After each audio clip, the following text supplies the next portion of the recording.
Hello friends, हम class 10 science chapter 15 पढ़ रहे हैं अवर एनवायरनमेंट। तो इसमें अगला टॉपिक है food chains and food webs. In activity 15.4 we have formed a series of organism feeding on one another. Activity 15.4 में पूछा गया था कि आपको 3 ऑर्गेनिज्म की एक्वेटिक फूड चेन बनानी है। तो उसमें हमने एग्जांपल दिया था, जो एल्गी होती हैं एक्वेटिक में, उनको मॉस्किटो के लार्वा खाते हैं। मॉस्किटो के लार्वा को फिर ड्रैगन फ्लाई के जो लार्वा होते हैं वो खाते हैं। फिर इन ड्रैगन फ्लाई के लार्वा को फिश खाती हैं। तो इस तरीके से एक चेन बनती चली जाती है, जिसमें प्रोड्यूसर है, फिर इसको मॉस्किटो के लार्वा खा रहे हैं, फिर ड्रैगन फ्लाई के लार्वा जो कंज्यूमर है, फिर इनको फिश खा रही हैं। तो ये कहलाती है हमारी फूड चेन। दिस सीरीज और organism taking part at various biotic level form a food chain.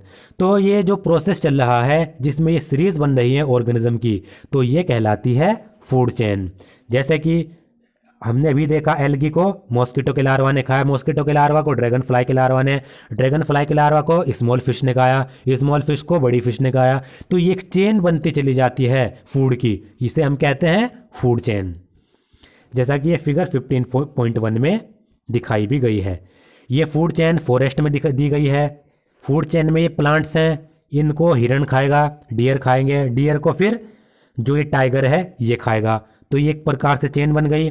इसी तरीके से ग्रास लैंड में ग्रास को ग्रास होपर खाएगा, इसको फ्रॉग, इसको स्नेक खाएगा, स्नेक को फिर ईगल खा लेगा। तो ये भी एक चेन बनती चली जाती है। इसी तरीके से जो पॉन्ड होते हैं, पॉन्ड के जो ऑर्गेनिज्म हैं, ये एल्गी हैं, फिर इनको ये स्कॉर्पियन ये खाएंगे, फिर इसको फिश खाएंगे, फिश को बगुला खाएगा, बगुला, ये एक प्रकार से चेन बनती चली जाती है। इस सीक्वेंस को हम कहते हैं फूड चेन, जिसमें फूड ट्रांसफ़र होता चला जाता है। इसमें आप देख सकते हैं, ये इसका फूड है, ये इसका फूड है। इसी तरीके से ये इसका फूड, ये इसका फूड, ये इसका फूड, ये इसका फूड। इस तरीके से ये सीक्वेंस फूड चेन कहलाएगा। ईच स्टेप और level of the food chain forms a trophic level. Food chain में हर एक स्टेप, हर एक लेवल ट्रॉफिक लेवल कहलाता है। जैसे ये प्लांट प्रोड्यूसर होते हैं, तो ये पहला ट्रॉफिक लेवल कहलाएगा। फिर ये कंज्यूमर प्लांट को खाएंगे, ये कहलाते हैं प्राइमरी कंज्यूमर, तो ये कहलाएगा, ये सेकंड ट्रॉफिक लेवल होगा। ये प्राइमरी कंज्यूमर इसको खाएंगे, सेकेंडरी कंज्यूमर, तो ये क्या कहलाएंगे, थर्ड ट्रॉफिक लेवल। तो हर एक लेवल फूड चेन में क्या कहलाएगा, ट्रॉफिक लेवल कहलाएगा। पहला ट्रॉफिक लेवल, दूसरा ट्रॉफिक लेवल, तीसरा ट्रॉफिक लेवल, चौथा ट्रॉफिक लेवल, पांचवा, आगे भी कितने भी हो सकते हैं। द ऑटोट्रोफ्स और the producer are at the first trophic level. और हर एक जो फूड चेन होती है जिसमें ट्रॉफिक लेवल्स हैं, उसमें जो प्रोड्यूसर होंगे, जो ऑटोट्रोफ्स होंगे, जो अपना खाना खुद बनाते हैं, वो फर्स्ट ट्रॉफिक लेवल में ही रखे जाएंगे। प्लांट्स हर एक फूड चेन में फर्स्ट ट्रॉफिक लेवल में रखे जाएंगे, आपको याद रखना है। They fix up the solar energy and make it available for heterotrophs और द कंज्यूमर। अब प्रोड्यूसर या ऑटोट्रोफ्स क्या करते हैं, सनलाइट का यूज़ करके खाना बनाते हैं, सोलर एनर्जी को फिक्स करते हैं, और कंज्यूमर के लिए क्या करते हैं, सोलर एनर्जी को फिक्स कर देते हैं, जिससे एनर्जी जो प्लांट है वो सोलर एनर्जी से क्या करें, अपना खाना बनाएं, फिर प्लांट को कंज्यूमर खाएं, जिससे वो एनर्जी उनमें भी ट्रांसफ़र हो जाए। द हर्बीवोर्स और the primary consumer come at the second, small carnivores और the secondary consumer at the third, and large carnivores और the tertiary consumer for the fourth trophic level. Trophic level की बात करें तो जो हर्बीवोर्स हैं, जो प्लांट को खाने वाले हैं, उनको हम प्राइमरी कंज्यूमर भी कहते हैं। प्लांट है, प्लांट को इस हर्बीवोर ने खाया, हर्बीवोर यानी जो प्लांट खाने वाले ऑर्गेनिज्म हैं, तो प्लांट को हर्बीवोर्स ने खाया, हर्बीवोर्स को हम क्या कहते हैं, प्राइमरी कंज्यूमर भी कहते हैं। तो ये सेकंड ट्रॉफिक लेवल में आएंगे। अब इन प्राइमरी कंज्यूमर को या इन हर्बीवोर्स को ये क्या खाएंगे, कार्निवोर्स खाएंगे। तो कार्निवोर्स क्या आते हैं, थर्ड ट्रॉफिक लेवल में आते हैं। अब अगर इन कार्निवोर्स को भी कोई ऑर्गेनिज्म खा ले, वो क्या कहलाएगा, वो टर्शरी कंज्यूमर कहलाएगा। Tertiary consumer fourth trophic level में आएगा। जैसे कि इसको ह्यूमन ने खा लिया, तो human fourth trophic level, tertiary consumer कहलाएगा। We know that the food we eat act as a fuel to provide us energy to do work. हम जानते हैं कि जो फूड हम खाते हैं उससे वो हमारे शरीर में फ्यूल की तरह एक्ट करता है, जिससे हमें उससे एनर्जी मिलती है। Thus, the interaction among various components of the environment involves flow of energy from one component of the system to another. तो एनवायरनमेंट के जो अलग अलग कंपोनेंट्स हैं जब वो आपस में इंटरेक्ट करते हैं तो उनसे एनर्जी का फ्लो होता है, एक ऑर्गेनिज्म से दूसरे ऑर्गेनिज्म में एनर्जी का ट्रांसफ़र होता है. As we have studied the autotroph capture the energy present in sunlight and convert into chemical energy. जैसा कि हमने पढ़ा, जो ऑटोट्रोफ्स हैं, जो प्लांट्स हैं, वो एनर्जी को सनलाइट से क्या करते हैं, कैप्चर करते हैं और उसको केमिकल एनर्जी में कन्वर्ट कर देते हैं. This energy support all the activities of the living world. तो प्लांट जो ये सनलाइट की एनर्जी को कैप्चर कर रहे हैं और केमिकल एनर्जी में कन्वर्ट कर रहे हैं, यही एनर्जी अर्थ पर जितनी भी लिविंग ऑर्गेनिज्म हैं उनकी लाइफ को सपोर्ट करती है. ये आपको याद रखना है, ये लाइफ इसी की वजह से चल रही है. From autotrophs the energy goes to the heterotroph and decomposer. उसके बाद ऑटोट्रोप से क्या होगा, हेटरोट्रोप्स ऑटोट्रोप्स को खाएंगे, ऑटोट्रोप से वो एनर्जी हेटरोट्रोप्स में जाएगी, फिर हेटरोट्रोप्स मरेंगे, वो एनर्जी डिकम्पोजर में चली जाएगी. However, as we saw in the previous chapter on sources of energy, when one form of energy is changed to another, some energy is lost to the environment in form which cannot be used again. जैसा कि हमने पिछले chapter में पढ़ा sources of energy में, कि जब भी कोई एनर्जी एक फॉर्म से दूसरे फॉर्म में कन्वर्ट होती है, बदलती है, एक रूप से दूसरे रूप में बदलती है, तो कुछ ना कुछ एनर्जी एनवायरनमेंट में लॉस हो जाती है. जैसे प्लांट ने सनलाइट को केमिकल एनर्जी में कन्वर्ट किया. अब जो ये सनलाइट केमिकल एनर्जी में कन्वर्ट हो रही है, ऐसा ज़रूरी नहीं कि सारी की सारी सनलाइट केमिकल एनर्जी में कन्वर्ट हो गई. सनलाइट से केमिकल एनर्जी बनाते समय सनलाइट की थोड़ी मतलब कुछ ना कुछ एनर्जी एनवायरनमेंट में लॉस हो गई होगी और उस लॉस्ट एनर्जी को कभी भी यूज़ नहीं किया जा सकता. तो क्या पता चला, सारी की सारी सनलाइट केमिकल एनर्जी में बदलती नहीं. The flow of energy between various components of the environment has been extensively studied and it has been found that. तो एनर्जी का जो फ्लो है एनवायरनमेंट के अलग अलग कंपोनेंट में, उसको स्टडी किया गया और ये पाया गया. तो इस टॉपिक से हमें क्या पता चला, प्लांट सनलाइट की एनर्जी को केमिकल एनर्जी में कन्वर्ट कर देंगे. वो जो केमिकल एनर्जी है, जब ये हर्बीवोर्स इस प्लांट को खाएंगे वो केमिकल एनर्जी इसमें चली जाएगी, लेकिन सारी की सारी केमिकल एनर्जी ट्रांसफ़र नहीं होगी, थोड़ी बहुत एनवायरनमेंट में लॉस्ट हो जाएगी. फिर इसके पास जो एनर्जी आई, वो जब ये कार्निवोर्स इस हर्बीवोर को खाएंगे तो वो एनर्जी इसमें चली जाएगी, सारी की सारी नहीं जाएगी, यहाँ पर भी एनवायरनमेंट में एनर्जी लॉस्ट होगी. तो एनर्जी ट्रांसफ़र होती रहती है, ये आपको याद रखना है. अब ये हम ट्रॉफिक लेवल भी देख लेते हैं. प्रोड्यूसर जो प्लांट होते हैं वो फर्स्ट ट्रॉफिक लेवल में आते हैं. फिर जो प्राइमरी कंज्यूमर प्लांट को खाएंगे वो सेकंड ट्रॉफिक लेवल में. सेकेंडरी कंज्यूमर जो प्राइमरी कंज्यूमर को खाएंगे वो थर्ड ट्रॉफिक लेवल में. टर्शरी कंज्यूमर जो सेकेंडरी कंज्यूमर को खाएंगे वो फोर्थ ट्रॉफिक लेवल में. इस तरीके से बढ़ता चला जाता है. तो पहला पॉइंट क्या है, the green plant in A terrestrial ecosystem capture about 1% of the energy of sunlight that falls on their leaves and convert into food energy. Important point है, जो ग्रीन प्लांट्स होते हैं टेरेस्ट्रियल इकोसिस्टम में, terrestrial का मतलब ज़मीन में, तो ज़मीन पर जो ग्रीन प्लांट्स होते हैं वो सनलाइट का 1% ही, सनलाइट की एनर्जी का 1% ही कैप्चर करते हैं. यानी प्लांट्स की जो लीव्स हैं उस पर जितनी सनलाइट पड़ी उस सनलाइट का 1% ही वो कैप्चर कर पाएंगे. एग्जाम्पल के तौर पर ये लीव्स बना दी मैंने. यहाँ पर ये सूरज है. अब ये सूरज की सनलाइट इस पर आकर गिर रही है. अब ये जो सूरज की सनलाइट है, सन की जो सनलाइट है, मान लीजिए ये पत्ती पर कितनी आई, पत्ती पर जो पड़ी उसकी क्वांटिटी 100 जूल है. ऐसे ही मान रहे हैं, सपोज कर रहे हैं.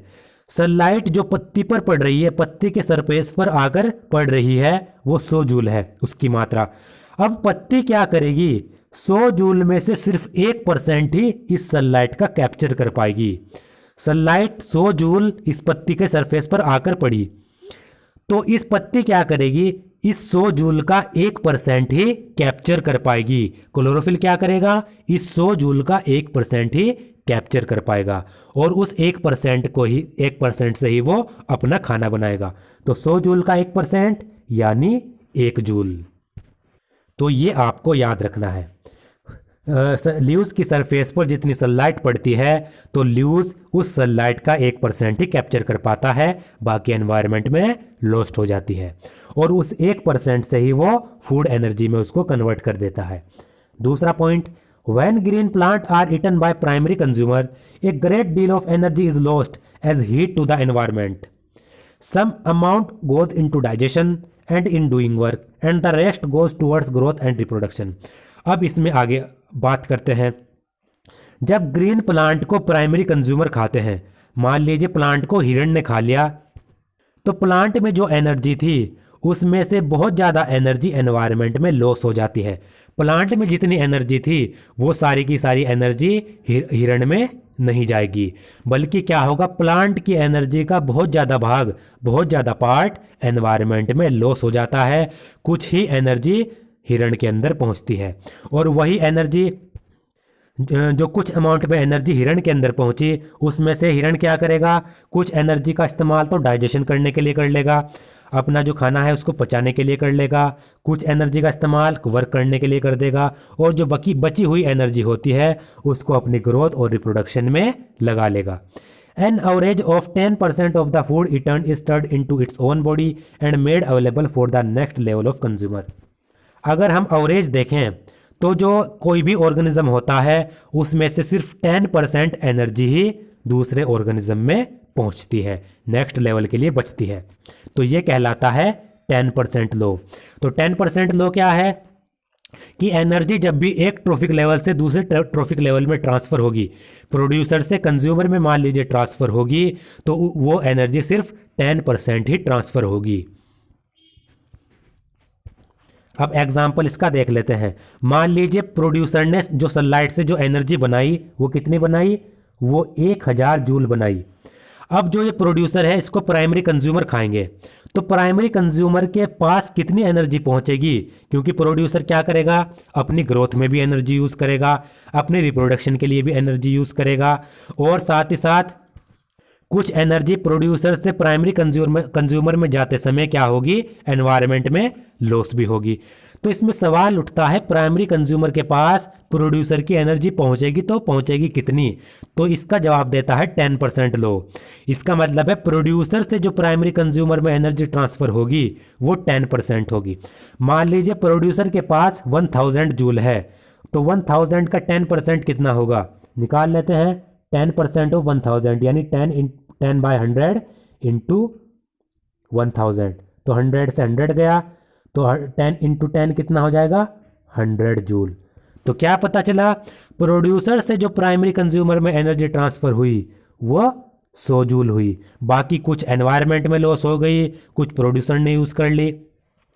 अब बात, प्राइमरी कंज्यूमर को सेकेंडरी कंज्यूमर ने खा लिया, सेकेंडरी कंज्यूमर में कितनी एनर्जी ट्रांसफर हुई, वो होगी इसकी एनर्जी का 10%। इसके पास कितनी एनर्जी है, 100 जूल, तो 100 जूल का 10% कितना होगा, 10। तो सेकेंडरी कंज्यूमर के पास 10 जूल एनर्जी जाएगी, सेकेंडरी कंज्यूमर से टर्सरी कंज्यूमर के पास इसका 10%, तो 10% 10 का कितना होगा, 1 जूल। तो ये कहलाता है 10%। एक ट्रॉफिक लेवल से दूसरे ट्रॉफिक लेवल में 10% एनर्जी ही ट्रांसफर होती है। Therefore, 10% can be taken as the average value for the amount of organic matter that is present at each step and reaches the next level of consumer। तो 10% हम वह average value ले सकते हैं, यानी जो ऑर्गेनिक मैटर हर एक step पर मौजूद है, तो 10% वह ऑर्गेनिक मैटर है जो हर एक स्टेप में मौजूद है और एक स्टेप से, एक ट्रॉफिक लेवल से दूसरे ट्रॉफिक लेवल में ट्रांसफर होता है। कैसे होता है ये मैं आपको एग्जाम्पल से भी बता चुका। अब इसका अगला पॉइंट है, since so little energy is available for the next level of consumer, food chains generally consist of only 3 और 4 स्टेप्स। तो जैसा कि आपने देखा, थोड़ी बहुत 10% एनर्जी होती है जो एक लेवल से दूसरे लेवल में पहुंचती है। तो जो फूड चेन्स होती हैं वो जनरली उनमें 3 से या 4 स्टेप ही होते हैं, फूड चेन 3 से 4 स्टेप के बाद ही खत्म हो जाती है। The loss of energy at each step is so great that very little usable energy remains after 4 trophic level। और साथ ही साथ एक ट्रॉफिक लेवल से दूसरे ट्रॉफिक लेवल में एनर्जी जाती है। तो क्या होता है, 3 से 4 स्टेप के बाद ही बहुत ही कम एनर्जी बचती है जो एक ऑर्गेनिज्म से दूसरे ऑर्गेनिज्म में ट्रांसफ़र होती है। जैसा कि हमने देखा, एक था 1000 जूल से फिर 100 जूल, 100 जूल से दूसरे में गई 10 जूल, 10 जूल से 1 जूल। अब देखिए 4 स्टेप के बाद ही फूड चेन में सिर्फ 1 जूल एनर्जी बची। अब इस 1 जूल का 10% जाएगा, वो देख सकते हैं कितना कम होगा। तो फूड चेन जनरली 3 या 4 स्टेप के बाद खत्म हो जाती हैं। There are generally a greater number of individual at the lower trophic level of an ecosystem, the greatest number is of the producer. तो जो ट्रॉफिक लेवल सबसे नीचे होते हैं, जैसे कि प्रोड्यूसर हो गए फर्स्ट ट्रॉफिक लेवल, तो फर्स्ट ट्रॉफिक लेवल में, सेकंड ट्रॉफिक लेवल में बहुत सारे ऑर्गेनिज्म आते हैं और सबसे ज़्यादा जो टाइप के होते हैं वो है प्रोड्यूसर। प्लांट भी तो अलग अलग टाइप के होते हैं, तो प्रोड्यूसर बहुत ज़्यादा क्वांटिटी में पाए जाते हैं। The length and complexity of food chain very greatly. तो जो फूड चेन की जो लेंथ होती है और कॉम्प्लेक्सिटी होती है, इनमें भी डिफरेंस है। Each organism is generally eaten by 2 or more other kind of organism which in turn are eaten by several other organism. जैसा कि आपने देखा होगा फूड चेन में क्या कॉम्प्लेक्सिटी आती है। हर एक ऑर्गेनिज्म 2 या 2 से ज़्यादा टाइप के ऑर्गेनिज्म के द्वारा खाया जाता है। एग्जाम्पल के तौर पर प्लांट को ग्रास होपर भी खाएगा, प्लांट को काऊ भी खाएंगी। तो ये अलग अलग टाइप के ऑर्गेनिज्म हुए या नहीं हुए? यानी जो पहले ट्रॉफिक लेवल पर प्लांट आ रहा है उसको ग्रास होपर भी खा रहे हैं, उसको काऊ भी खा रही हैं, और पहले ट्रॉफिक लेवल वाले जो प्लांट हैं उनको सीधा मैन भी खा रहा है। सीधा खा रहा है ना। मैन तो वैसे ट्रॉफिक लेवल में बहुत ऊपर आता है क्योंकि टर्शरी से भी टर्शरी कंज्यूमर है, लेकिन जो मैन है वो डायरेक्टली प्रोड्यूसर को भी खा रहा है। तो आप देख सकते हैं कितनी ज़्यादा कॉम्प्लेक्सिटी है। So instead of a straight line food chain the relationship can be shown as a series of branching lines called a food web. तो इसमें एक स्ट्रेट लाइन फूड चेन नहीं बनती, बल्कि एक क्या बन जाता है, यहाँ पर ब्रांच बनने लगती हैं जिसको हम फूड वेब कहते हैं। जैसे कि प्लांट को किसने खाया? ग्रास होपर ने। ग्रास होपर को फ्रॉग ने खाया। फ्रॉग को मान लीजिए किसी एनिमल ने खा लिया, मान लीजिए वुल्फ ने खा लिया। वुल्फ को फिर किसने खाया? शेर ने खाया, यानी लोयन ने खा लिया। लोयन को मान लीजिए ह्यूमन बींग्स ने खाया। तो आप देख सकते हैं ये एक स्ट्रेट चेन है। लेकिन आप देखिए यहाँ पर जो ह्यूमन बींग्स हैं वो प्लांट को भी तो खाते हैं। तो देख सकते हैं आप यहाँ पर ये एक अलग ब्रांच बन गई। और यहाँ पर जो फ्रॉग है, मान लीजिए उसको स्नेक ने खा लिया और स्नेक को वुल्फ ने खा लिया, तो ये एक अलग ब्रांच बन गई। तो इस तरीके से जो ये रिलेशनशिप बनती है इसको हम कहते हैं फूड वेब। जैसा कि यहाँ पर भी ये फूड वेब दिखाया गया है। तो आप देख सकते हैं किस तरीके का है। यहाँ पर ये देखिए प्लांट्स हैं, एल्गी है, इनको ये खा रहे हैं, इनको मछली खा रही हैं, मछली को बगुले खा रहे हैं और बगुलों को ये खा रहे हैं। ऐसे ही यहाँ पर ये देखिए ये एल्गीज हैं, इनको ये ऑर्गेनिज्म खा रहे हैं, फिर इनको जो है फ्रॉग खा रहा है, फ्रॉग को अब बगुला भी खा रहा है, फ्रॉग को स्नेक भी खा रहा है। तो ये अलग ब्रांच बन गई। इसी तरीके से ये देखिए बर्ड है, बर्ड को स्नेक खा रहा है, तो स्नेक फ्रॉग को भी खा रहा है, बर्ड भी खा रहा है, और स्नेक माउस को भी खा रहा है। तो ये सभी ऑर्गेनिज्म आपस में जुड़े हैं। तो ये इस प्रकार की जो स्ट्रक्चर बनती है ये कहलाती है फूड वेब। फूड चेन्स में जब ब्रांच बनने लगेगी तो वो फूड वेब में कन्वर्ट हो जाएगी। तो जनरली जो सिंपल फूड चेन होती हैं सीधी की सीधी, वो हमारे जो एनवायरनमेंट है उसमें नहीं पाई जाती, हमारे सराउंडिंग में नहीं पाई जाती। हमारे सराउंडिंग में क्या पाया जाता है? फूड वेब, क्योंकि सभी ऑर्गेनिज्म एक दूसरे से फूड के रूप में आपस में लिंक हैं। From the energy flow diagram figure 15.4 two things become clear. Firstly the flow of energy is unidirectional. जो हमने एनर्जी फ्लो डायग्राम देखा फिगर 15.4, उसमें हमसे 2 चीज़ें क्लियर हो गई। पहली, जो एनर्जी का जो फ्लो है वो यूनिडायरेक्शनल होता है, यानी जो एनर्जी है वो सिर्फ एक ही डायरेक्शन में फ्लो करती है। The energy that is captured by the autotrophs does not revert back to the solar input and the energy which passes to the herbivore does not come back to the autotroph. अब energy unidirectional कैसे है? Unidirectional मतलब एक ही दिशा में। जैसे जो autotroph से plant हैं उन्होंने सनलाइट से एनर्जी कैप्चर की। अब जो जो ऑटोट्रोफ्स ने सनलाइट एनर्जी जो सनलाइट है वो कैप्चर कर दी, अब वो वापस से सूरज के पास नहीं जा सकती, वो प्लांट के पास आ गई तो बस आ गई। अब जो ऑटोट्रोफ्स के पास एनर्जी है वो कंज्यूमर के पास जाएगी, अब वो कंज्यूमर से वापस से ऑटोट्रोफ्स में नहीं आ सकती। तो क्या पता चला, जो एनर्जी है बस वो एक ही डायरेक्शन में होती है, वो रिवर्ट नहीं हो सकती, वो पीछे नहीं जा सकती। प्लांट से एनर्जी कंज्यूमर में गई, सनलाइट से प्लांट में आई, प्लांट से कंज्यूमर में गई, कंज्यूमर से प्लांट में, प्लांट से सनलाइट में, ऐसे वो पीछे नहीं जा सकती। As it moves progressively through the various trophic level it is no longer available to the previous level. तो जैसे एनर्जी एक ट्रॉफिक लेवल से दूसरे ट्रॉफिक लेवल में ट्रांसफर होती है, तो जो पिछले वाला ट्रॉफिक लेवल है उसके पास एनर्जी नहीं जा सकती, सेकेंड ट्रॉफिक लेवल से पहले में नहीं जा सकती, थर्ड से सेकेंड में नहीं जा सकती। अब ये एनर्जी का फ्लो किस तरीके से होता है इकोसिस्टम में डायग्राम दिया गया है। ये सन है हमारा, इससे एनर्जी आ रही है। ज़्यादातर जो सन का रेडिएशन होता है, यहाँ पर इससे दिखाया गया है, ज़्यादातर जो सन का रेडिएशन होता है, सनलाइट होती है, उसको वो अर्थ के सरफेस के द्वारा अब्जॉर्ब कर ली जाती है। अर्थ का जो सरफेस है उसके द्वारा अब्जॉर्ब कर ली जाती है, जिससे अर्थ का टेम्परेचर बढ़ जाता है। और कुछ जो सोलर का रेडिएशन होता है उसमें से कुछ क्वांटिटी ऐसी होती है जिसको जो अर्थ का सरफेस है वो रिफ्लेक्ट कर देता है। ये सनलाइट आई, उसको ये रिफ्लेक्ट कर देगा।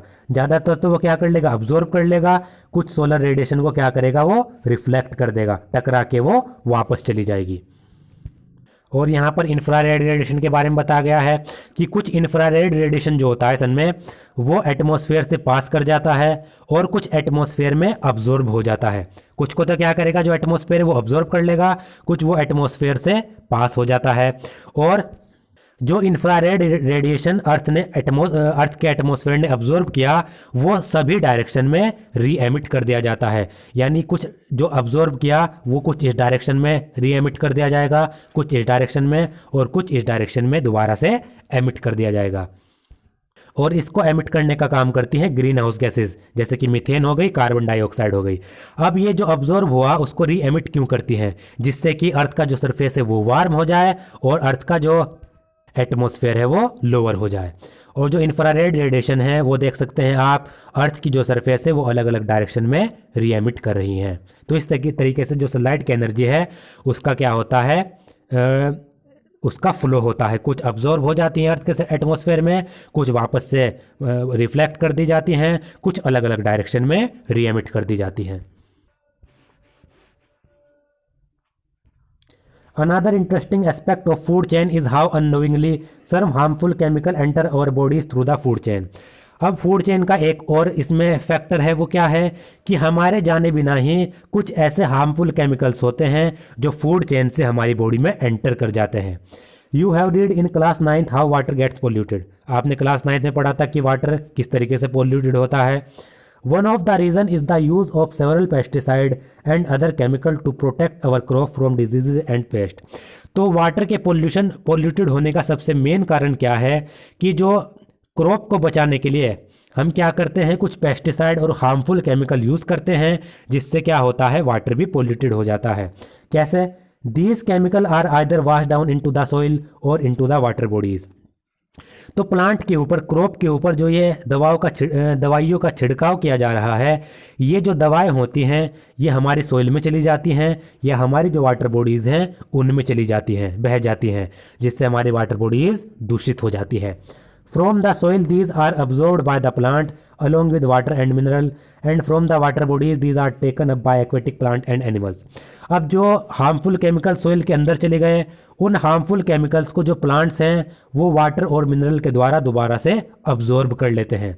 क्योंकि प्लांट वाटर और मिनरल सोइल से लेते हैं तो उनके साथ हार्मफुल केमिकल भी प्लांट की बॉडी के अंदर चले जाते हैं। और जो हार्मफुल केमिकल वाटर बॉडीज़ में चले गए उनको एक्वेटिक प्लांट और एक्वेटिक एनिमल यूज़ करते हैं, उनकी बॉडी में वो इकट्ठा हो जाते हैं। This is one of the ways in which they enter the food chain. और इन्हीं के कारण प्लांट्स और एनिमल्स के थ्रू जो हार्मफुल केमिकल हैं वो फूड चेन में एंटर कर जाते हैं। As these chemical are not degradable these get accumulated progressively at each trophic level. और जैसा कि जो हार्मफुल केमिकल होते हैं ये नॉन डिग्रेडेबल होते हैं, ये नष्ट नहीं होते, ये ऑर्गेनिज्म की बॉडी में नष्ट नहीं होते, तो जिससे क्या होता है, हार्मफुल केमिकल प्रोग्रेसिवली हर एक ट्रॉफिक लेवल में बॉडी में इकट्ठा होते रहते हैं। As human beings occupy the top level in any food chain, the maximum concentration of these chemical get accumulated in our bodies. और ह्यूमन बींग्स फूड चेन के सबसे टॉप लेवल पर आते हैं, तो जो हार्मफुल केमिकल की जो सबसे ज़्यादा कंसंट्रेशन होती है वो हमारी बॉडीज़ में जाकर ही हो जाती है। हमारी बॉडीज़ में क्या होगा, हार्मफुल केमिकल्स की सबसे ज़्यादा कंसंट्रेशन इकट्ठा हो जाएगी।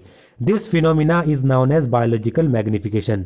इस प्रोसेस को हम क्या कहते हैं, बायोलॉजिकल मैग्निफिकेशन कहलाते हैं। तो बायोलॉजिकल मैग्निफिकेशन वह प्रोसेस है जिसके द्वारा जो हार्मफुल केमिकल्स होते हैं वो मैक्सिमम क्वांटिटी में किसी एक ऑर्गेनिज्म में इकट्ठा हो जाते हैं। या फिर सिंपल शब्दों में कहें, बायोलॉजिकल मैग्निफिकेशन वह प्रोसेस है जिसके द्वारा जो टॉक्सिक सब्सटेंस होते हैं, जो हार्मफुल सब्सटेंस होते हैं, वो एक ट्रॉफिक लेवल से दूसरे ट्रॉफिक लेवल में उनकी अपनी क्वांटिटी को इंक्रीज करते रहते हैं।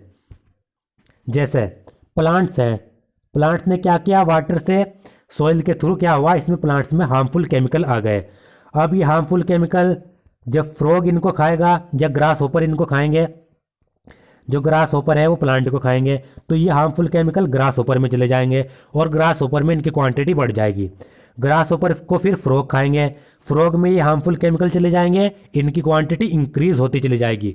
पहले ट्रॉफिक लेवल से दूसरे ट्रॉफिक लेवल में हार्मफुल केमिकल की क्वांटिटी बढ़ गई, दूसरे ट्रॉफिक लेवल से तीसरे ट्रॉफिक लेवल में इसकी और क्वांटिटी बढ़ गई। तीसरे से फ्रॉग को अब क्या खाएंगे, मान लीजिए वुल्फ खा गए, वुल्फ में इनकी क्वांटिटी और बढ़ गई। वुल्फ को खाएंगे लोयन। अब जो वुल्फ में हार्मफुल केमिकल थे, टॉक्सिक सब्सटेंस थे, वो लोयन में जाएंगे, इनकी क्वांटिटी और इंक्रीज होगी। लोयन को खाएंगे ह्यूमन बीइंग्स, अब वो harmful chemical finally human beings में चले जाएंगे। तो आप देख सकते हैं एक ट्रॉफिक लेवल से दूसरे ट्रॉफिक लेवल में जाने पर जो ये हार्मफुल सब्सटेंस है इनकी क्वांटिटी बढ़ती चली जा रही है। ये प्रोसेस कहलाता है biological magnification. This is the reason why our food grains such as wheat and rice, vegetable and fruit and even meat containing varying amount of pesticide residue। यही कारण होता है बायोलॉजिकल मैग्निफिकेशन के कारण ही जो हमारे फूड ग्रेन होते हैं जैसे कि व्हीट और राइस, वेजिटेबल, फ्रूट और मीट, इनमें बहुत ज़्यादा क्वांटिटी में पेस्टिसाइड पाए जाते हैं, harmful substance. They can not always be removed by washing और अदर मीन्स। जो पेस्टिसाइड हैं इनको हमेशा धोकर या दूसरे तरीक़ों से इनको हमेशा नहीं निकाला जा सकता, ये सेहत के लिए बहुत ज़्यादा हार्मफुल होते हैं। अब ये एक्टिविटीज़ दी गई है, आपको न्यूज़पेपर में देखना है या और कहीं देखना है कि ऐसे सब्सटेंस जिनमें ऐसे पेस्टिसाइड जिनको अलग अलग स्टेट ने बैन किया है, उन पर बैन लगा दिया है, तो ऐसे ऐसे आपको जो पेस्टिसाइड हैं उनको आपको खोजना है, कौन से यूज़र फ्रेंडली मतलब एनवायरमेंटल फ्रेंडली पेस्टिसाइड हैं उनकी आपको लिस्ट बनानी है।